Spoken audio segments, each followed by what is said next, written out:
ESPN bet. The Commanders' total is 9.5 wins. Fortenbaugh, which way do we go? I would say less here. This is going to be a very, very trendy selection for the public, but there are plenty of indicators that suggest regression.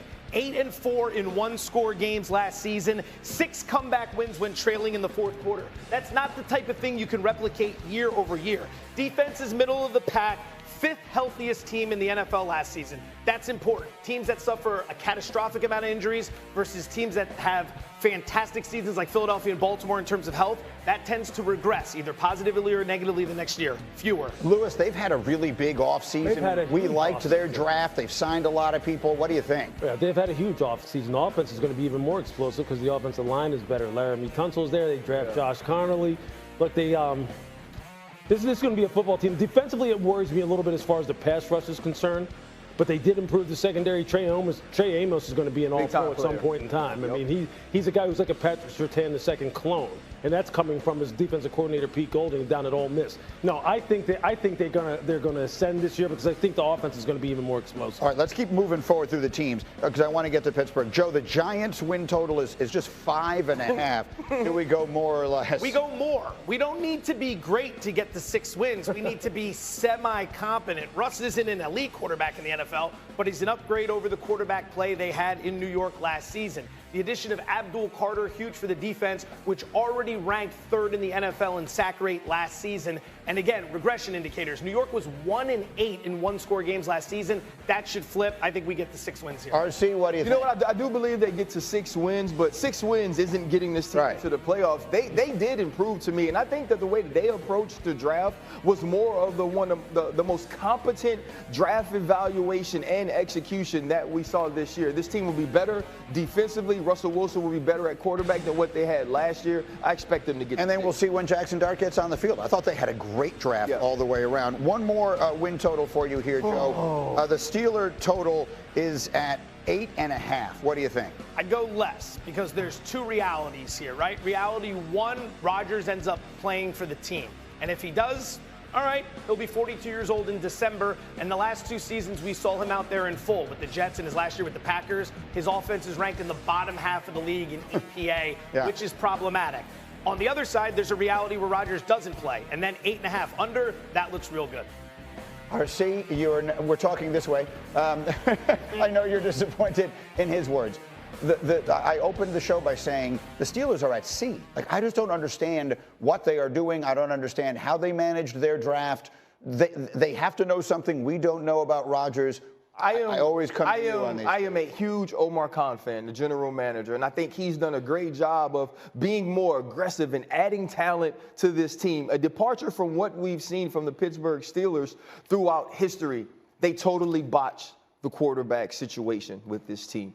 This isn't a room that you can go win at the quarterback position, whether it's Mason Rudolph or Aaron Rodgers. What I do know about people within that building is they believe in Mason Rudolph. Mason Rudolph has a winning record as the starting quarterback there. They say the locker room believes in Mason Rudolph. Mason Rudolph ain't going out week after week to beat the Joe Burrows of the world, to beat the Lamar Jacksons of the world. And we've seen this team contend and be competent and compete with many people at the quarterback position. I believe this is the year it catches up to them. Lewis, I was sitting next to you, and their 3rd-round pick came up, and I couldn't believe they didn't take Shedeur Sanders. And then I wasn't there anymore by the time their 4th-round pick came up, and they didn't take Shedeur Sanders. What is your reaction? Yeah, I think this season they could be in trouble. But they needed to level up at the quarterback position. I do believe that Aaron would allow them to level up if he could continue on the trajectory he was on in the last quarter of the season. And he comes back in 2025, and he can pick up where he left off. He can strike the right accord with Arthur Smith, and Mike is able to keep him healthy. He's able to keep him on the straight and narrow with his wide receiver core, and things can stay harmonious to a certain degree. I think the defense will be competent enough for them to be a 10-win team season. Without him, look, I know that they believe in Mason. I mean, they like Mason in that role. See, the very definition of a backup is a guy who can come in for 3 to 5 games and hold down the fort. Right. It's not the definition is not a guy who can come in and win you 11, 12 games and compete with Lamar Jackson and Joe Burrow. That's not the definition of a backup. And Will Howard ain't going to get it done either. I'm sorry, all Ohio State fans. That's not the answer either. They could be in trouble if this situation doesn't resolve itself. They should want to be in trouble, though. What does that mean? They should want to lose. Like being, and I know this goes against everything that's black and yellow, but they've been a competitive team for the entire time that Mike Tomlin's been there. But since Ben Roethlisberger got to like the last 2 or 3 years of his career, they were not a championship contender. Right. And they played just well enough to never get a high enough pick to go get the next Ben Roethlisberger. You're not going to find that dude in free agency either. So whether it's Mason Rudolph, whether it's Aaron Rodgers, they should want to suck finally. They should want to get a top 10 pick in a quarterback draft that looks to be a lot better next year than the one that there was this year. But see, this is where the confusion comes in for me. And I know people are going to say, hey, look, man, we're tired of talking about Shedeur Sanders. Okay, fine. You can be. So am I. But you know what? This is still a relevant conversation here. In the 4th round, when they picked Jack Sawyer, who is a good college football player, a guy who made a lot of big plays for Ohio State. Linebacker, Ohio State. That's right.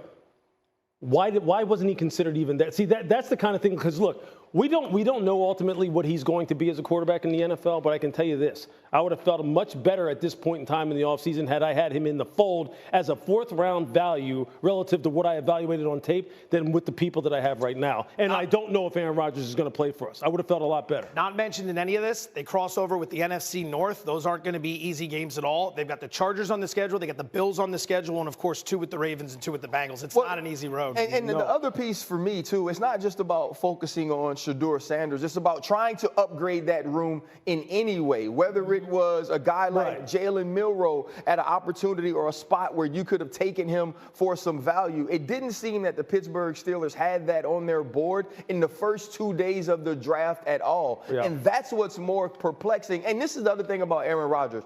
If he's there, what Aaron Rodgers do you get? Because the guy that's not said or that has not told you whether or not he's going to play doesn't feel bought into. They're rolling the dice It's on Aaron. They must have I keep thinking they must have a plan. For the life of me, I don't know what it is. All right, I got to go to Louis Riddick this morning. Louis, what storylines should everybody be paying close attention to over the next month?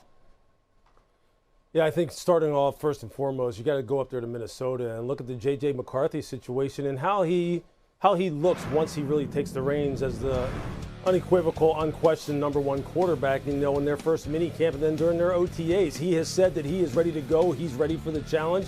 He's someone who I love. We saw last year in the brief moments that he played in the preseason, as you've seen here against the Las Vegas Raiders, he started really getting it going and really heating up. And I know the coaching staff up there loves everything that he has done up until this point to come back from that meniscus surgery. I think he is primed for a big breakout season. Second, we got to go down to Metairie, go down to New Orleans with the Saints and look at their quarterback situation, especially concerning Derek Carr first and foremost. And what is his health situation now going into this offseason with